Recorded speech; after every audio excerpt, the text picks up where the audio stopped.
Bien-aimés frères et sœurs, vous connaîtrez la vérité et la vérité vous affranchira. Ça, c'est pas moi qui le dis, c'est la Bible qui le dit. Mais moi, je vous dis mieux.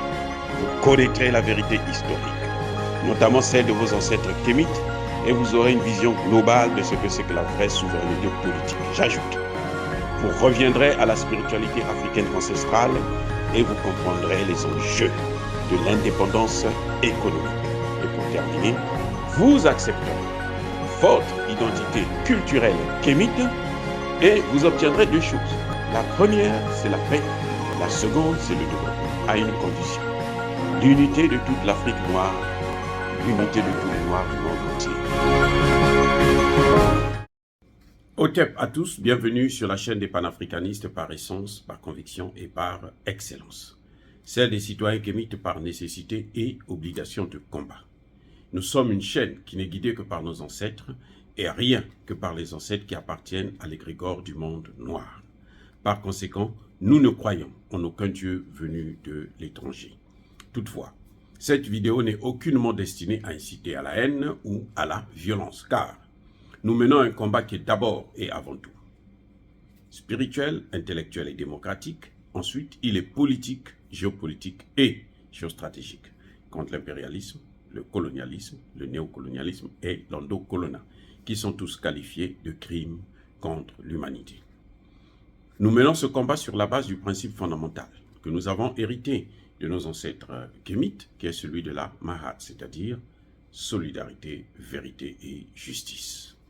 Vous êtes donc en droit de connaître la vérité et nous avons l'obligation de vous dire la vérité, rien que la vérité, afin que justice soit rendue au continent africain. Et ça, c'est notre modeste contribution dans cette noble lutte en faveur de la souveraineté, la dignité, la solidarité et l'unité africaine.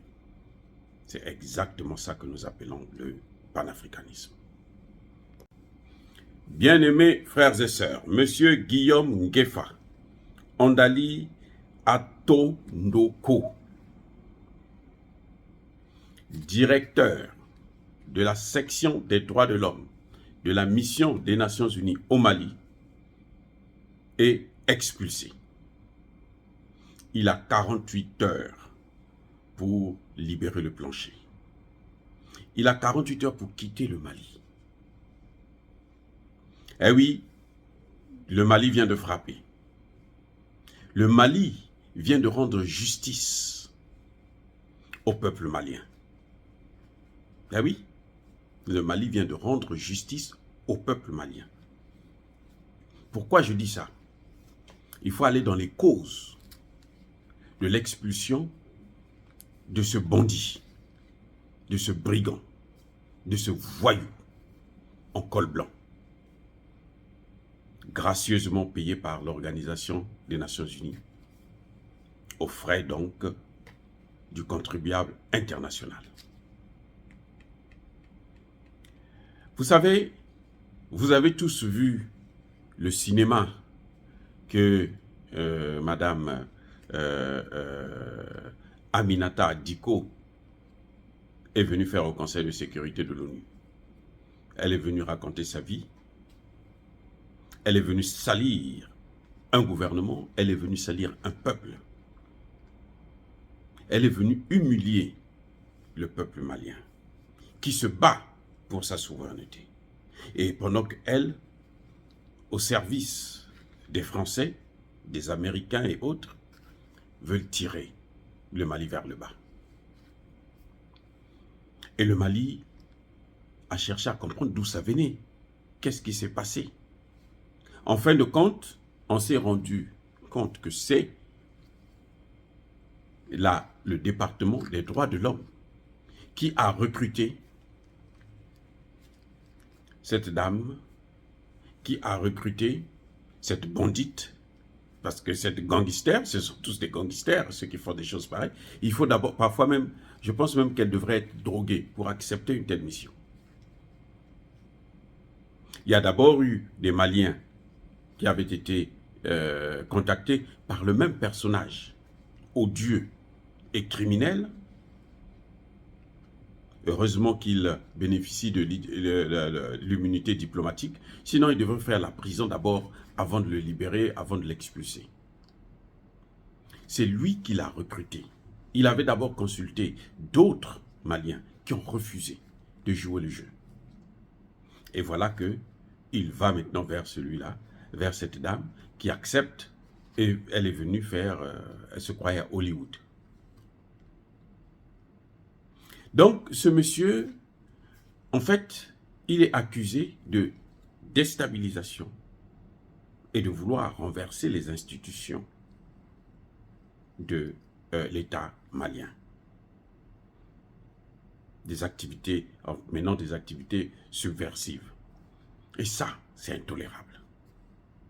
Et nous saluons la décision du gouvernement malien de prendre, de l'expulser immédiatement, de réagir immédiatement.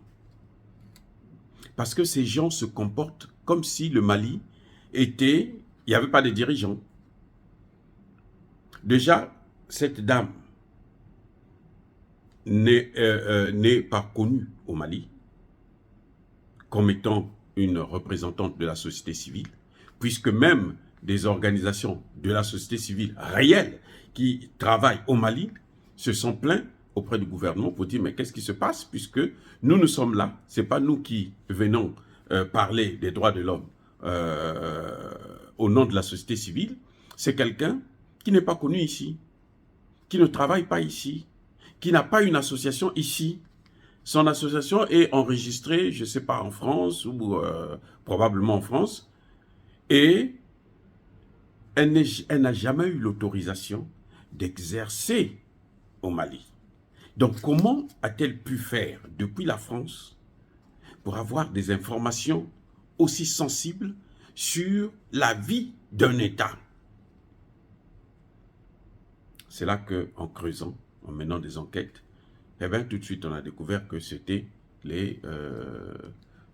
la section des droits de l'homme de la mission des Nations Unies qui a joué le coup. Mais ce que je reproche au gouvernement, parce que là, on est en train de taper sur la périphérie. Il faut aller au cœur du débat. Les Nations Unies elles-mêmes manquent d'objectivité. Puisqu'on le voit, le résultat, il est nul. Ils n'ont aucun résultat. Vous savez, les avions militaires canadiens, quand ils décollent, s'ils voient des terroristes, ils n'ont pas le droit de tirer sur eux sans l'autorisation du gouvernement canadien. C'est-à-dire que le Mali est en quelque sorte gouverné par des armées étrangères. Donc la meilleure des choses, c'est que la mission des Nations Unies n'a plus de raison d'être. Puisqu'ils ne foutent rien, ils veulent se cacher derrière la notion des droits de l'homme pour dire que nous sommes là pour les droits de l'homme, alors qu'ils ne font rien, ils font qu'attiser le feu, ils vont rencontrer des gens sans même l'avis du gouvernement, ils vont parler avec des populations sans l'avis du gouvernement, ils vont consulter des associations, ils vont convaincre, ils vont corrompre, ils vont manipuler, inciter même à la haine, à la violence. C'est pour ça que vous avez entendu parler de violation des droits de l'homme, notamment les persécutions contre des communautés Peul et autres. Toujours ce même cinéma qu'ils ont fait au Rwanda qui a causé 1 million de morts en 3 mois. C'était les Français qui étaient derrière. C'est eux qui avaient mis les Hutus et les Tutsis en conflit. Donc c'est ce qu'ils veulent faire aussi au Mali. Et ça, nous apprécions très bien que le gouvernement malien ait réagi et vraiment en temps réel. Ce que nous constatons aussi, c'est que ce même scénario s'était produit lorsqu'on a étudié le dossier du Centrafrique aux Nations Unies. Mais le Centrafrique n'a pas pris des sanctions. C'était les mêmes agents des Nations Unies qui ont fait la même chose et qui n'ont pas été inquiétés. Donc, je crois que le Centrafrique devrait essayer de prendre de la graine, essayer d'avancer un peu plus. Il ne faut pas que le président Touadéra pense que le fait d'avoir fait partir l'armée française, ça y est, les choses s'arrêtent là, les carottes sont cuites et qu'on n'a plus besoin de faire autre chose. Non, le travail est encore entier. Le combat ne fait que commencer. Voilà, bravo au gouvernement malien. Est-ce que dire cela, c'est inciter à la haine ou à la violence? Non.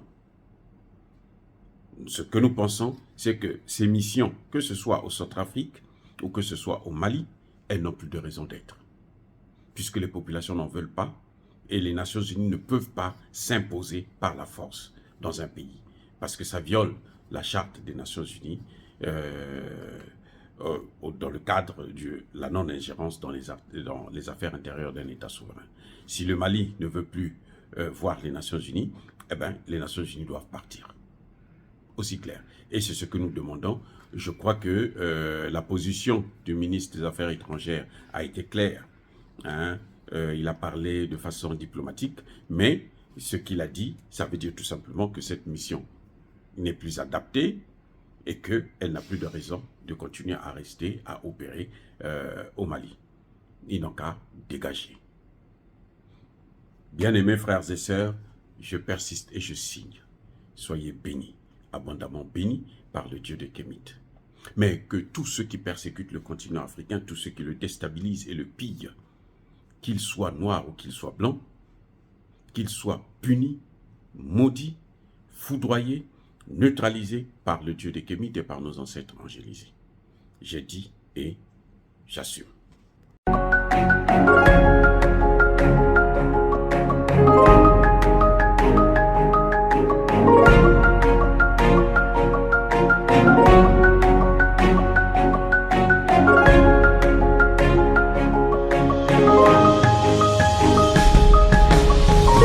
Eux, ils marchent par la foi et non par la vue.